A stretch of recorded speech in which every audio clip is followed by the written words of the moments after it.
सिर्फ इस single video से आप रिफ्लेक्शन ऑफ लाइट में 100% स्कोर कर सकते हो।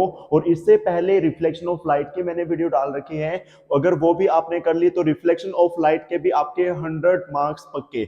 सिर्फ इन दो वीडियो से आप लाइट चैप्टर पूरा अच्छे से क्लियर कर सकते हो और बोर्ड में आपका एक भी नंबर नहीं कटेगा, ये मेरी गारंटी है। तो स्वागत करते हैं आप सभी का परवीन सिंधु यूट्यूब चैनल पर। तो इसके आज जो ये वीडियो है इसमें हम रिफ्लेक्शन ऑफ लाइट करने वाले हैं।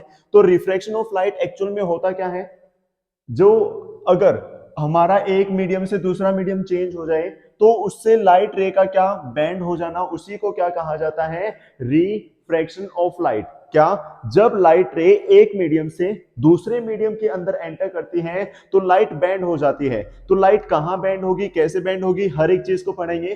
तो देखिए सबसे पहले refraction is bending of light. Reflection में क्या था, बाउंस बैक होकर आ रही थी लाइट। भाई कोई सरफेस है, टकरा के वापस आ गई, बाउंस बैक कहलाएगा, तो वो आपका रिफ्लेक्शन था।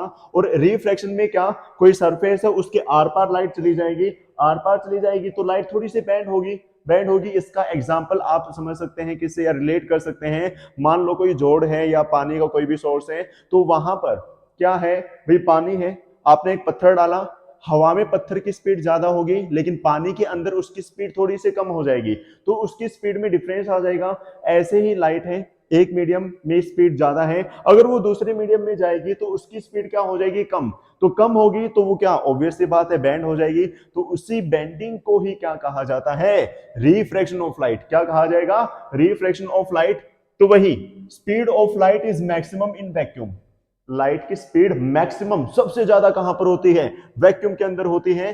कॉज ऑफ रिफ्रैक्शन, आपसे ये क्वेश्चन आपका पक्का पूछा जाता है एमसीक्यू में, या कहीं ना कहीं ये क्वेश्चन आ ही जाता है कि रिफ्रैक्शन का कारण क्या है। तो सिंपल सा कारण है भाई, क्या कारण है कि जो स्पीड है लाइट की वो चेंज हो जाएगी। भाई सीधी सी बात है, एक चीज से दूसरी चीज में कोई चीज जाएगी, एक मीडियम से दूसरे मीडियम में जाएगी तो उसकी स्पीड चेंज हो जाएगी, या तो ज्यादा होगी या कम होगी। तो आपके मीडियम दो प्रकार के होते हैं, एक रेयरर मीडियम और एक आपका क्या होता है, डेंसर मीडियम। तो रेयरर मीडियम क्या होता है, रेयर नाम से ही पता चल रहा है क्या, रेयर। रेयर जो चीज क्या हो भाई, कम। रेयर का मतलब क्या है आपका, जो चीज क्या हो, कम। तो जिसमें पार्टिकल कम हो, जिसमें पार्टिकल क्या हो, कम हो। और डेंसर बोले तो डेंसिटी जिसकी ज्यादा हो, तो जिसमें पार्टिकल्स पास पास हैं वो तो आपका डेंसर मीडियम हो गया, और जिसमें पार्टिकल्स दूर दूर हैं वो आपका क्या हो जाएगा, रेयर मीडियम। अब सीधी सी बात है भाई, हवा में कोई पत्थर फेंका, उसकी स्पीड ज्यादा होगी लेकिन पानी में उसकी स्पीड क्या हो जाएगी, कम हो जाएगी। क्यों, हवा रेयरर मीडियम, पानी डेंसर मीडियम, तो वो पानी उसको जाने नहीं देगा। तो ऐसे ही एक आपने ग्लास ले लिया और एक एयर ले ली, तो एयर में ज्यादा स्पीड होगी लेकिन ग्लास में अगर वो रे आएगी तो उसकी स्पीड क्या हो जाएगी, कम। और अगर पानी लेंगे तो पानी में भी उसकी स्पीड क्या हो जाएगी, आपकी कम हो जाएगी। तो ये चीज आपको दो रूल यहां पर देखने हैं। जब लाइट रे रेयर से डेंसर मीडियम जाती है तो लाइट रे bend towards normal, bend towards normal. समझाऊंगा भाई मैं क्या होता है। और दूसरा क्या, जब डेंसर से रेयरर की तरफ जाती है तो बेंड अवे फ्रॉम नॉर्मल। अब आप कहोगे सर ये चीज क्या होती है, रेयर से डेंसर जाएगी तो बेंड टूवर्ड्स नॉर्मल, और डेंसर से रेयरर जाएगी तो बेंड अवे फ्रॉम नॉर्मल। अब मान लो यहां पर ऊपर एयर है, नॉर्मल क्या होता है, हमने लास्ट क्लास में किया था, सरफेस के परपेंडिकुलर 90 डिग्री पर जो लाइन होगी वो आपकी नॉर्मल कहलाएगी। अब लाइट रे आई, बाहर एयर है और अंदर मान लिया क्या है, वाटर। तो यहां से लाइट रे आई तो नॉर्मल के साथ जो एंगल बनाएगी उसको एंगल ऑफ इंसिडेंस कहा जाएगा, कहा जाएगा या नहीं। अब देखिए यहां पर स्पीड ज्यादा थी, अगर पानी में एंटर करेगी तो एकदम से स्पीड कम होगी, अगर कम होगी तो इधर की तरफ बैंड हो जाएगी ये। तो आपका क्या, ये रे जो है किसकी तरफ बैंड हो गई, टुवर्ड्स नॉर्मल, नॉर्मल की तरफ। ये एंगल ऑफ रिफ्रैक्शन हो गया। तो ये आपका क्या हुआ, अगर एयर से डेंसर यानी कि रेयरर से डेंसर की तरफ आई तो आपकी क्या होगी, बेंड टुवर्ड्स नॉर्मल, नॉर्मल की तरफ। यही पॉइंट तो मैंने यहां पर लिखा है, रेयर से अगर डेंसर जाएगी तो बेंड टुवर्ड्स नॉर्मल। और दूसरा पॉइंट आपका क्या है, अगर आपकी डेंसर से रेयरर जाएगी, डेंसर से रेयरर का मतलब क्या है, मान लो बाहर ये पानी है और ये एयर है, तो या फिर इसको उल्टा मान सकते हैं कि आपका अंदर क्या है, वाटर, और बाहर क्या है, एयर। अब लाइट रे अंदर से जा रही है तो ये एंगल ऑफ इंसिडेंस हो गया। अब अगर पानी से रे जाएगी तो एकदम से स्पीड क्या हो जाएगी, बढ़ जाएगी, बढ़ जाएगी तो बेंड अवे फ्रॉम नॉर्मल, तो उधर मतलब थोड़ी सी चेंज हो जाएगी, तो ये आपका नॉर्मल से दूर भागेगी। तो आपका क्या हो गया, अगर रेयर से डेंसर रे जाती है तो बेंड टुवर्ड्स नॉर्मल, नॉर्मल की तरफ, और अगर डेंसर से रेयर मूव करेगी तो bend away from normal, normal से दूर आपकी लाइट रे जाएगी। ये दोनों चीजें आपको क्लियर, तो आपका रिफ्लेक्शन भी आपको क्या हो जाएगा, क्लियर हो जाएगा।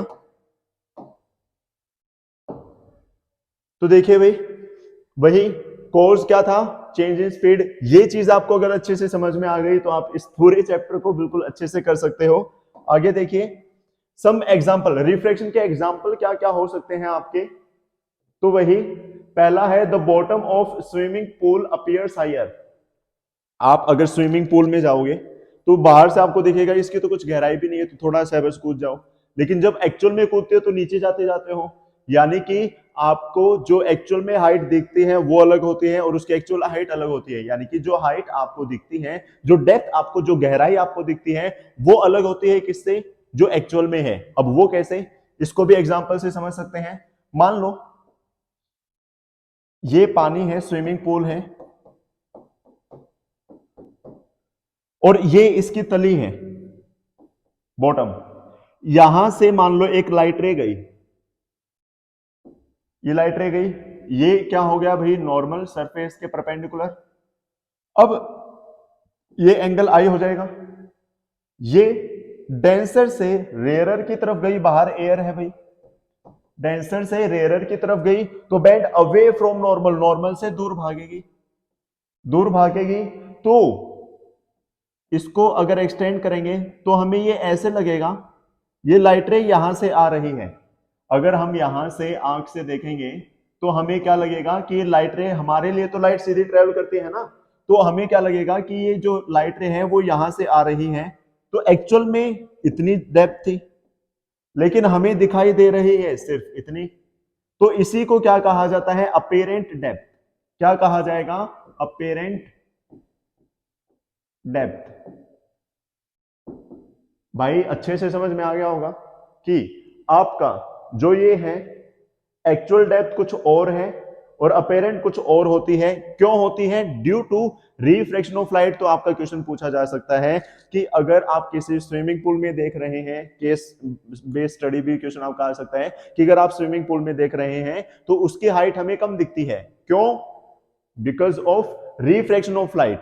सेकेंड, भाई आपका जैसे मान लो ये गिलास है या कोई भी बेकर वगैरह है, उसमें पेंसिल रख दी तो वो पेंसिल टूटी हुई दिखाई देती है, वो भी किसकी वजह से, रिफ्रैक्शन ऑफ लाइट। वही रियल पोजीशन ये है, लेकिन अपेरेंट लाइट के बैंड होने से हमें ये अलग दिखती है। हो जाएगा इतना। वही lemons placed in a glass tumbler appears bigger, कि अगर पानी के ग्लास में एक लेमन रख दिया तो वो लेमन थोड़ा बड़े साइज का दिखता है, क्यों, रिफ्लेक्शन की वजह से। या फिर letters of a book appear to be raised when seen through a glass slab. एक नोटबुक है मेरे पास, उसके मैंने ऊपर मतलब कुछ लिख रखा है और उसके ऊपर मैंने ग्लास स्लैब रखा, तो उस ग्लास स्लैब के रखने की उससे जो लेटर्स हैं उनका साइज बड़ा दिखाई देगा, बिकॉज ऑफ रिफ्लेक्शन। तो चार एग्जांपल हमने कर लिए यहां पर। पहला कि जो हमारा कोई भी स्विमिंग पूल है उसकी डेप्थ ज्यादा होती है, हमें कम दिखती है, पेंसिल टूटी हुई दिखाई देती है, आपका जो लेमन है उसका साइज बड़ा दिखता है, या फिर जो लेटर है ग्लास स्लैब के रखने से वो बड़े दिखाई देते हैं बिकॉज ऑफ रिफ्रैक्शन। आगे है रिफ्रैक्शन, ये चीज वही, मान लो आपके पास एक ग्लास स्लैब है, अच्छे से बिल्कुल अच्छे से समझ में आ जाएगा भाई। ये ग्लास स्लैब है, बाहर एयर है तो रेयरर मीडियम है और अंदर डेंसर मीडियम, बाहर आएंगे अगेन रेयरर मीडियम आएगा। तो आपको बस दो चीजें याद रखनी है, अगर लाइट रे रेयर से डेंसर जाएगी तो बैंड टूवर्ड्स नॉर्मल, और डेंसर से रेयरर की तरफ जाएगी तो bend away from normal. Praveen sir ने सिखा रखा है तो बिल्कुल आसान है। तो देखिए लाइट रे आई, इंसिडेंट रे आ गए भाई, ये आ गई, आजा आजा आजा आ गई। अब यहां पर नॉर्मल बना दिया, बन गया भाई, क्या बन गया, नॉर्मल। अब लाइट रे, ये तो एंगल ऑफ इंसिडेंस हो जाएगा, क्या हो जाएगा भाई, एंगल ऑफ इंसिडेंस। अब यहां पर क्या होगा, रेयर से डेंसर की तरफ, तो सर ने बता रखा है बैंड टुवर्ड्स नॉर्मल, नॉर्मल की तरफ बैंड कर दो, कर दी सर, हो गई ना, हो गई, चलो अच्छी बात है। अब यहां पर एक नॉर्मल और होगा, इसको एंगल ऑफ रिफ्रैक्शन कहा जा सकता है। हाँ, ये अगेन दूसरा इंसिडेंट एंगल, तो इसको I2 कह देंगे, इसको I1 कह सकते हैं, कुछ भी भाई कंसीडर कर लो। अब परवीन सर ने अगेन कह रखा है कि अगर डेंसर से रेयरर जाएगी लाइट रे तो bend away from normal, normal से दूर भागेगी, नॉर्मल से दूर भगा दी, भगा दी भाई। तो ये आपका क्या, एंगल ऑफ ई बोले तो emergent angle, angle of emergence, क्या कहा जाएगा इसको, एंगल ऑफ इमरजेंस, ठीक है। और जो ये रे आई है इसको क्या कहा जाता है, इमर्जेंट रे, क्या कहा जाता है भाई, इमर्जेंट रे। समझ में आ गया, सबको समझ में आ गया होगा अच्छे से। तो देखिए ये लाइट रे अगर ग्लास लैब नहीं होता तो ये लाइट रे कैसे जाती एक्चुअल में,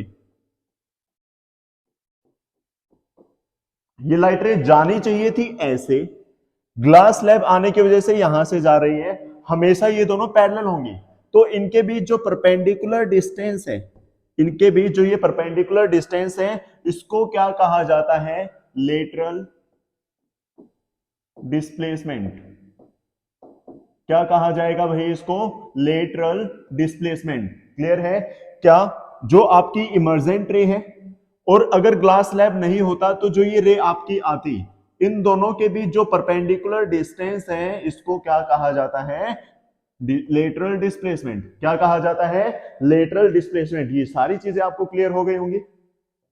तो वही ये सारी चीजें इसने दे रखी है, डी लेटरल डिस्प्लेसमेंट, वहां पर आपको अच्छे से समझ में आ गई होगी हर चीज। आगे क्या है, lateral displacement depend on refractive index, एक तो रिफ्रैक्टिव इंडेक्स पर डिपेंड करेगा और एक थिकनेस के ऊपर, कि जो ग्लास लैब है ये कितना थिक है, और दूसरा आपका रिफ्रैक्टिव इंडेक्स, तो रिफ्रैक्टिव इंडेक्स को भी पढ़ेंगे क्या होता है ये।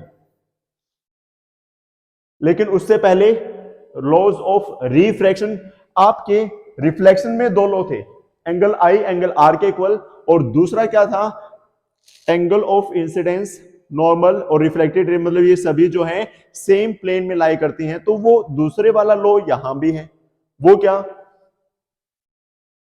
नीचे दे रखा होगा भाई, वही, हाँ ये रहा, the incident ray, the refracted ray and the normal to the interface of two transparent media at the point of incidence all lie in the same plane, तीनों के तीनों सेम प्लेन में लाई करते हैं, इंसिडेंट रे, रिफ्रैक्टेड रे और normal, तीनों क्या होंगे, सेम प्लेन में लाई करेंगे। अगर सेम प्लेन में लाई करेंगे, एक तो लॉ हो गया, दूसरा स्नेल्स लॉ, दूसरा क्या है आपका यहां पर, स्नेल्स लॉ। वहां पर क्या होता था भाई, एंगल आई और एंगल आर बराबर होता था, बराबर होता था, लेकिन यहां पर एंगल आई और एंगल आर बराबर नहीं होगा। सर बराबर नहीं होगा तो क्या होगा, तो यहां पर साइन ऑफ आई, आपने मैथ में पढ़ा होगा, साइन थीटा कोस थीटा नास थीटा जो भी है, तो sine i upon sine r ये कांस्टेंट के इक्वल होता है, किसके इक्वल होता है, कांस्टेंट। बस यही आपका स्नेल्स लॉ है, sine i by sine r आपका कांस्टेंट के इक्वल रहेगा, ये आपका क्या है, स्नेल्स लॉ, क्या है, स्नेल्स लॉ, ये भी क्लियर हो गया। अब रिफ्रैक्टिव इंडेक्स क्या होता है, the ratio of speed of light in a given pair of media, यानी कि जो इनकी रेशो है ना उसको ही क्या कहा जाता है, रिफ्रैक्टिव इंडेक्स। रिफ्रैक्टिव इंडेक्स को मैं एन से लिख सकता हूं, तो क्या होगा, velocity of light in medium 1 upon velocity of light in medium 2। First medium और सेकंड मीडियम की जो रेशो है उसी को क्या कहा जाता है, रिफ्रैक्टिव इंडेक्स। क्या कहा जाएगा भाई? Refractive index. भाई एक मीडियम से दूसरे मीडियम में जो लाइट की रेशो है उसी को, स्पीड को क्या कहा जाता है? रिफ्रैक्टिव इंडेक्स कहा जाता है। तो n2 1 का मतलब क्या है? n2 1 का मतलब क्या है? v1 bye v2। और n12 का मतलब क्या है? v2 bye v1। जो बाद में लिखा है ये तो ऊपर आता है, जो पहले लिखा वो नीचे, बाद में लिखा ऊपर, पहले लिखा नीचे। बस ये चीज कर लेना, आपके बहुत सारे क्वेश्चंस हो जाएंगे। नेक्स्ट है आपका absolute refractive index. Refractive index of a medium with respect to vacuum. Vacuum के रिस्पेक्ट में, यानी कि एक तो वो मीडियम हो गया और दूसरा वैक्यूम है, तो उसको कहा जाता है एब्सोल्यूट रिफ्रैक्टिव इंडेक्स। क्या कहा जाएगा? Absolute refractive index. आगे है आपका ऑप्टिकली डेंसर मीडियम और रेयर जिसका रिफ्रैक्टिव इंडेक्स ज्यादा होता है। डेंसर मीडियम जिसका रिफ्रैक्टिव इंडेक्स कम होता है वो आपका रेयरर मीडियम हो जाएगा। आगे देखिए भाई, वही नॉर्मल, रेयरर, डेंसर। जब रेयर से डेंसर जाए तो बैंड टुवर्ड्स नॉर्मल, ये चीज मैंने आपको बिल्कुल स्टार्टिंग में बताई थी। और जब आपकी डेंसर से रेयरर जाए तो bend away from normal, normal से दूर की तरफ भाग लगी, ये चीज भी मैंने आपको बता दी थी। उसके बाद लेंस। लेंस क्या होता है? एक ट्रांसपेरेंट चीज होती है जिसमें से लाइट आर पार जा सकती है। ठीक है सर। अब आपकी लेंस स्फेरिकल होती है दो प्रकार की, कनकेव, कन्वेक्स। कैसी? Concave, convex. अब देखिए ये वाली और एक ये वाली, तो जो बीच बीच में से थिक होती है और कॉर्नर से थिन होती है उसको कहा जाता है कन्वेक्स। क्या कहा जाता है? Convex lens. और जो बीच में से थिन होती है और साइड से थिक होती है इसको क्या कहा जाता है? कनकेव। क्या कहा जाता है? Concave lens. तो वही कन्वेक्स लेंस और concave lens. Thin from corner, वही कॉर्नर से थिन है, और ये कॉर्नर से क्या होती है? Thick. Second, thick at centre, ये सेंटर पर थिक है और ये सेंटर पर थिन है। ये कन्वर्जिंग, ये डाइवर्जिंग। ये आपकी कैसी होती है? कन्वर्जिंग। कन्वर्जिंग बोले तो ये लाइट को कन्वर्ज कर देती है, मिला देती है, और ये लाइट को डाइवर्ज कर देती है, फैला देती है, इसलिए इसको डाइवर्जिंग लेंस कहा जाता है। इसलिए इसको क्या कहा जाएगा? Diverging lens. आगे देखिए, अब आपका एक्चुअल में तो ये दो होते हैं, लेकिन हम एक दो चीजें और पढ़ लेते हैं। एक साइड प्लेन, एक साइड कन्वेक्स, तो प्लेनो कन्वेक्स हो जाएगा। वही एक साइड प्लेन और एक साइड कनकेव तो plano concave. Plano convex, plano concave. अगर दोनों साइड है तो बाय कन्वेक्स, बाय कनकेव कह देंगे। और दोनों साइड कनकेव है तो उसको मेनिस्कस कह सकते हैं। हो जाएगा भाई। आगे बात करें तो रूल्स की, तो जैसे आपके उसमें रूल्स थे मिरर में, ऐसे यहां पर रूल होते हैं। वहां पर एक बार बेसिक समझ लेते हैं इसका। मान लो ये आपके पास कोई लेंस है, कन्वेक्स लेंस, तो यहां पर जो प्रिंसिपल एक्सिस है वही लेंस के परपेंडिकुलर जो लाइन होती है उसको प्रिंसिपल एक्सिस कहा जाएगा। तो बीच में जो ये पॉइंट है इसको कहा जाता है ऑप्टिकल सेंटर। क्या कहा जाता है? Optical centre. और इस ऑप्टिकल सेंटर को ओ से लिख सकते हैं। किससे लिख सकते हैं? ओ से। अब ये वाला सरफेस है तो इसका सेंटर यहां पर होगा और फोकस भी यहां पर होगा, तो इस फोकस को F2 कह दिया, इस वाले सरफेस के फोकस को F1 कह सकते हैं। F1, F2। अब इससे डबल, वहां पर क्या होता था? Centre of curvature. यहां पर क्या लिख सकते हैं? 2F, यानी कि इसी डिस्टेंस का डबल कर दिया। और ऐसे ही इस वाले को यहां क्या कह सकते हैं? 2F1। क्या कह सकते हैं? 2F1। क्लियर है भाई इतना? हमारे पास ये एक कन्वेक्स लेंस है, तो बीच वाली जो प्रिंसिपल एक्सिस को काटती है और इस लेंस के बीच वाली लाइन, इसको तो क्या कहा जाता है? Optical centre. ऑप्टिकल सेंटर को ओ से लिखा जाता है। आगे आपका क्या रहेगा भाई? ये वाला सरफेस है तो इसका फोकस इधर होगा F2, उसका डबल डिस्टेंस 2F2। ऐसे इसका फोकस इधर F1, डबल डिस्टेंस 2F1। तो ऐसे ही आपका कनकेव लेंस में होगा principal axis, optical centre, F1, 2F1, ये क्या हो जाएगा? F2 और 2F2। हो जाएगा भी इतना, ठीक है। तो रूल्स क्या कहते हैं, पहला रूल कहता है कि अगर हमारे पास कोई भी लेंस है, प्रिंसिपल एक्सिस है, अगर लाइट रे प्रिंसिपल एक्सिस के पैरेलल आती है, प्रिंसिपल एक्सिस के पैरेलल आती है, तो कहां से पास होगी, फोकस से। कहां से पास हो गई भाई, फोकस से। उसी की तरह कि अगर प्रिंसिपल एक्सिस के पैरेलल आई तो फोकस से पास हो गई। सेकंड रूल क्या कहता है कि अगर कोई लाइट रे ऑप्टिकल सेंटर से आती है तो वो सीधी चली जाती है, वो बेंड नहीं होगी। ऑप्टिकल सेंटर से अगर कोई लाइट रे आपके पास हो रही है तो वो एक स्ट्रेट लाइन में जाएगी, वो आपकी बिल्कुल भी डाइवर्ट नहीं होगी। नेक्स्ट क्या है आपका कि अगर वही कि फोकस से आती है तो वो सरफेस के पैरेलल हो जाती है। अगर आपकी लाइट रे फोकस से आती है तो वो सरफेस के क्या हो जाएगी, मतलब प्रिंसिपल एक्सिस के क्या हो जाएगी, पैरेलल। तो वही पैरेलल आई, फोकस से पास हो गई, फोकस से आई पैरेलल हो गई, और ऑप्टिकल सेंटर से आई तो सीधी चली गई। अब जो कन्वेक्स लेंस है उसके डायग्राम कहां से मतलब ऑब्जेक्ट जाएगा या कहां से इमेज बनेगी, ये सारी चीज भी देख लो एक बार। अगर आपके पास कोई कन्वेक्स लेंस है, अगर ऑब्जेक्ट रखा है कहीं, कहां, इंफिनिटी पर, इंफिनिटी से लाइट रे आई तो कहां, फोकस से पास होगी, फोकस से पास होगी तो इमेज कहां बनेगी, फोकस पर। इमेज कहां बनेगी भाई, फोकस पर बनेगी। तो आपकी इमेज कहां बनेगी, एट F2। ये F2 ही तो होता है, F2 पर बन गई फोकस पर। नेचर ऑफ इमेज वही इसमें रियल रहेगा, और ऊपर ही बनी मतलब नीचे ही बनती है तो क्या, इन्वर्टेड रहेगा। और ऑब्जेक्ट बड़ा था, इमेज छोटी सी बन गई, इसलिए पॉइंट साइज या फिर डिमिनिश्ड यानी कि छोटी सी इमेज बनेगी। नेक्स्ट है आपका, ये इसका डायग्राम हो गया भाई, ठीक है, हो जाएगा।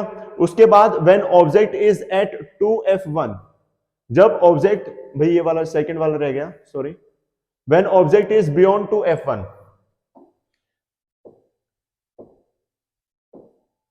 ये आपका F1, ये आपका F2, सॉरी 2F1,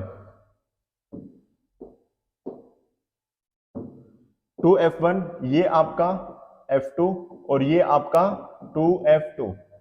अगर ऑब्जेक्ट आपका लेंस से पीछे रखा है, ऑब्जेक्ट मान लिया मैंने A B, प्रिंसिपल एक्सिस के लाइट रे पैरेलल जाएगी तो कहां से पास हो गई भाई, फोकस से पास होगी। और अगर ऑप्टिकल सेंटर से जाएगी तो सीधी चली जाएगी। तो ये मीट हो गई आपकी यहां पर, तो ये आपकी इमेज बन गई A डैश और B डैश। तो जो इमेज है, देखो ऑब्जेक्ट बड़ा था, इमेज छोटी बनी, तो इमेज कैसी बनेगी, डिमिनिस्ड। कैसी बनेगी, डिमिनिस्ड यानी कि छोटी। नीचे बनी इन्वर्टेड और इधर बनी रियल, तो रियल एंड इन्वर्टेड। और कहां बनी, F2 और 2F2 के बीच में, F2 और 2F2 के बीच में, इन दोनों के बीच में ही तो बनी है। ये चीज भी आपको क्लियर। नेक्स्ट है आपका थर्ड कि अगर ऑब्जेक्ट कहां है, 2F1 पर, जैसे वहां पर सेंटर पर होता था तो सेंटर पर ही बनती थी, तो ऐसे 2F1 पर ऑब्जेक्ट है तो 2F2 पर इमेज बन जाएगी। तो हमारे पास ये एक कन्वेक्स लेंस है, principal axis F1, 2F1, F2, 2F2। भाई यहां पर ऑब्जेक्ट रखा है A B, प्रिंसिपल एक्सिस के पैरेलल जाएगी तो कहां से पास होगी, फोकस से। और अगर ऑप्टिकल सेंटर से जाएगी तो आपकी सीधी चली जाएगी। तो ये आपके कहां मीट हुई, 2F2 पर, तो वही कहां बनेगी, 2F2 पर बनेगी। सेम साइज की बनेगी, ये आपका A डैश और B डैश हो गया, इमेज बन गई, सेम साइज की बनेगी। इधर रियल नीचे इन्वर्टेड, तो वही एट 2F2 रियल इन्वर्टेड और सेम है साइज, ठीक है भाई। नेक्स्ट है, अगर F1 और 2F1 के बीच में है, अगर ये आपकी लेंस हो गई, ऑप्टिकल सेंटर, ठीक है। अब आपका यहां पर ये क्या हो गया, F2, यहां पर 2F2, ये F1 और ये 2F1, यहां पर आपकी इमेज है, मतलब ऑब्जेक्ट, सॉरी। ये ए बी। लाइट रे अगर फोकस से जाएगी मतलब पैरेलल आएगी तो कहां से चली जाएगी आपकी फोकस से, और अगर ऑप्टिकल सेंटर से जाएगी तो सीधी चली जाएगी, ये सीधी चली गई तो ये यहां पर मिले। देखो ऑब्जेक्ट छोटा था, इमेज बड़ी बन गई, तो इनलार्ज इन साइज, वही इनलार्ज बनेगी, इधर रियल नीचे इन्वर्टेड, तो रियल इन्वर्टेड, और beyond f21, f21 to f2 जो ये है इसके पीछे बनेगी तो बियॉन्ड टू f2 हो जाएगा। नेक्स्ट है आपका, जब ऑब्जेक्ट कहां है फोकस पर है, अगर ऑब्जेक्ट फोकस पर हो, ये वही f2, ये 2f2, ये f1 और ये 2f1, भाई फोकस पर रखा है, प्रिंसिपल एक्सिस के पैरेलल आई, फोकस से पास हो गई, और अगर ऑप्टिकल सेंटर से जाएगी तो सीधी चली जाएगी, तो ये लाइट रे कहीं मिलेंगी नहीं, पैरेलल है, पैरेलल है तो आपकी सीधी चली जाएंगी, सीधी चली जाएंगी तो इमेज कहां बनेगी इंफिनिटी पर, कहां बनेगी इंफिनिटी पर, और नेचर ऑफ इमेज कैसा होगा रियल एंड इन्वर्टेड, और साइज क्या होगा हाईली इनलार्ज, काफी ज्यादा बड़ा, क्योंकि इंफिनिटी पर बहुत ज्यादा दूर जाके मिलेगी तो साइज क्या होगा बड़ा होगा। ये चीज भी आपको क्लियर। लास्ट आपका सिक्स्थ, जब ऑब्जेक्ट F1 और ऑप्टिकल सेंटर के बीच में है, F1 और ऑप्टिकल सेंटर के बीच में है तो कुछ ऐसा केस हो जाएगा, भाई ये आपका कन्वेक्स लेंस, ये F2, ये 2f2, F1 और ये आपका 2f1, ये ऑप्टिकल सेंटर इसके और फोकस के बीच में है तो पैरेलल जाएगी तो कहां से फोकस से पास हो जाएगी, और ऑप्टिकल सेंटर से जाएगी तो सीधी चली जाएगी। एक्चुअल में ये लाइट रे कहां कहीं पर मिलेगी नहीं, लेकिन अगर इनको पीछे एक्सटेंड करें तो ये पीछे बनी तो आपकी इमेज कहां बनेगी बिहाइंड द लेंस, कहां बनेगी behind the lens. Size object का कम है लेकिन इमेज का ज्यादा है तो हाईली इनलार्ज हम कह सकते हैं, और इधर बनी बैक साइड बन गई तो वर्चुअल, सीधी बन गई तो डायरेक्ट, नेचर भी हो गया। नेक्स्ट आपका दूसरा क्या है कनकेव लेंस। कनकेव लेंस के लिए भी सिंपल मतलब सेम फॉर्मूले हैं, प्रिंसिपल एक्सिस के पैरेलल जाएगी तो फोकस से, अगर फोकस से जाएगी तो प्रिंसिपल एक्सिस के पैरेलल, और अगर ऑप्टिकल सेंटर से जाएगी तो सीधी चली जाएगी। अब इसके डायग्राम कर लेते हैं। देखो अगर आपके पास एक कनकेव लेंस है, ये प्रिंसिपल एक्सिस है, अब ये आपका F2, 2f2, F1, 2f1, ये आपका ऑप्टिकल सेंटर, प्रिंसिपल एक्सिस के लाइट रे पैरेलल आई, तो ये डाइवर्जिंग लेंस है तो लाइट रे क्या हो जाएंगी आपकी डाइवर्ज हो जाएंगी। लेकिन अगर हम इनको पीछे एक्सटेंड करेंगे तो ये कहां मिलती दिखाई देंगी फोकस पर, कहां मिलती दिखाई देंगी फोकस पर, तो आपकी इमेज कहां बनेगी फोकस पर, इसके लेंस के पीछे बनी तो कैसी वर्चुअल, और मतलब नीचे बनी या सीधी बनी तो इरेक्ट। नेक्स्ट है आपका ऑब्जेक्ट बड़ा था लेकिन इमेज छोटी सी बन गई तो इसलिए हाईली डिमिनिश्ड या फिर पॉइंट साइज हम इसको बोल सकते हैं। नेक्स्ट आपका second, when object is placed between infinity and optical centre, infinity और ऑप्टिकल सेंटर के बीच में कहीं भी है,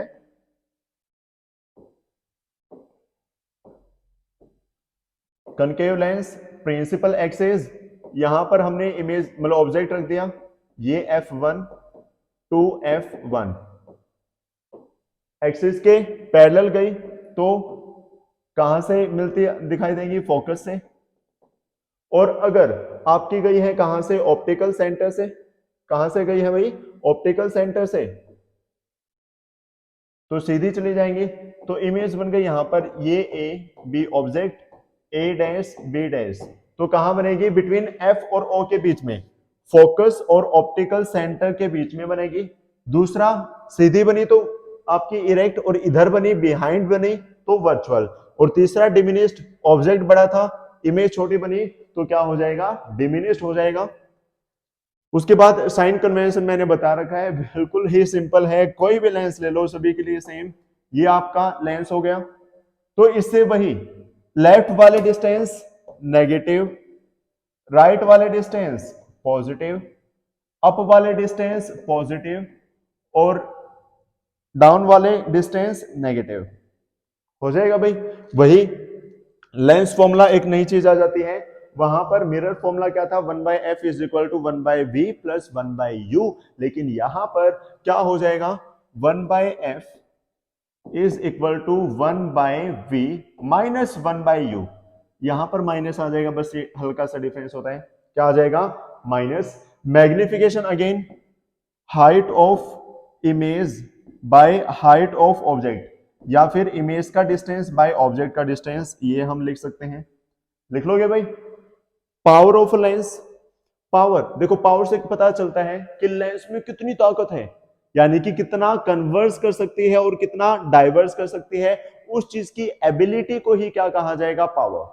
उस चीज की एबिलिटी को क्या कहा जाएगा, पावर। तो power is simply the ability of a lens to converge और डाइवर्स, मतलब रेज, जो रेज है उनको कितना कन्वर्स कर सकती हैं या कितना डाइवर्स कर सकती हैं, उसी एबिलिटी को, उसी क्षमता को क्या कहा जाता है, आपका पावर। तो it is defined as the reciprocal of focal length. हम क्या कह सकते हैं, पावर को P से लिख सकते हैं, ये आपका फोकल लेंथ के इनवर्सली प्रोपोर्शनल होता है, रेसिप्रोकल होता है। द डिग्री ऑफ कन्वर्जेंस और divergence of light rays is expressed in term of power. Power की यूनिट क्या होगी, वॉट। अब यहां पर एक चीज मेन है, जो आपकी फोकल लेंथ है वो हमेशा किसमें होगी, मीटर में होगी। किसमें होगी, मीटर। और पावर को यहां वोट से ना लिखकर नई चीज यूज करेंगे, डायप्चर। यहां पर भाई सॉरी, जो वोट नहीं होती, यहां पर क्या डायप्चर यूज करेंगे। तो ऐसा यूनिट क्या है पावर की, डायप्चर, जिसको डी से लिखा जाता है। किससे लिखा जाता है, डी से। एक चीज इंपॉर्टेंट है यहां पर कि जो फोकल लेंथ है वो किस में लेंगे, हमेशा मीटर में लेंगे। किस में लेंगे, मीटर में। तो वही, अगर आपके पास कोई लेंस है और लेंस की फोकल लेंथ है 25 सेंटीमीटर, तो इसकी पावर बताओ। पावर क्या होती है, 1/f, लेकिन f मीटर में, इसको मीटर में चेंज कर लो। मीटर में चेंज करने के लिए 100 से डिवाइड, कितना आ गया, 1/4। तो 1/4 का उल्टा, 1/4 उल्टा होगा तो 4 आ जाएगा। तो 4 आपका डायप्चर। अगर आपका 25 सेंटीमीटर आपकी फोकल लेंथ है तो 4 डायप्चर उसकी क्या रहेगी, पावर। कन्वेक्स लेंस के लिए आपकी पॉजिटिव होती है और कनकेव लेंस के लिए फोकल लेंथ नेगेटिव होती है। तो ऐसे ही पावर अगर पॉजिटिव है तो आपका कौन सा लेंस है, कन्वेक्स, और अगर नेगेटिव है तो आपका कौन सा लेंस है, कनकेव। बस इस चीज को याद रख लेना, क्या, अगर पॉजिटिव है तो कौन सा लेंस होगा आपका, कन्वेक्स, और अगर फोकल लेंथ नेगेटिव है या पावर नेगेटिव है तो कौन सा लेंस होगा, कनकेव। दोनों चीजें आपको क्लियर हो गई होंगी, कनकेव और कन्वेक्स। तो पावर फोकल लेंथ के inversely proportional. Power of a lens in combination, मान लो 2-3 लेंस मतलब कंबाइन कर रखे हैं, तो टोटल पावर क्या होगी, P1 plus P2 plus P3, यानी कि उन सभी को क्या कर देंगे, ऐड कर देंगे। जितनी भी आपके पावर दे रखे हैं सभी को क्या कर देंगे, ऐड। तो उनका एल्जेब्रिकल सम ही टोटल पावर आ जाएगी। तो भाई आपका रिफ्रैक्शन ऑफ लाइट कंप्लीट हो चुका है।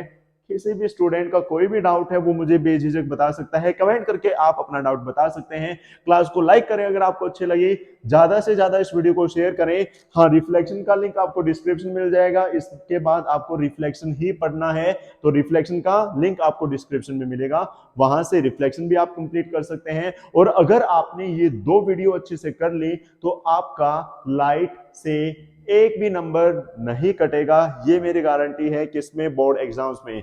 तो स्टार्ट कर दो, हर एक चीज की वीडियो आपको चैनल पर मिलेगी, प्लेलिस्ट में आप चेक कर सकते हैं। तो मिलते हैं नेक्स्ट वीडियो में, till then bye bye, take care, have a nice day.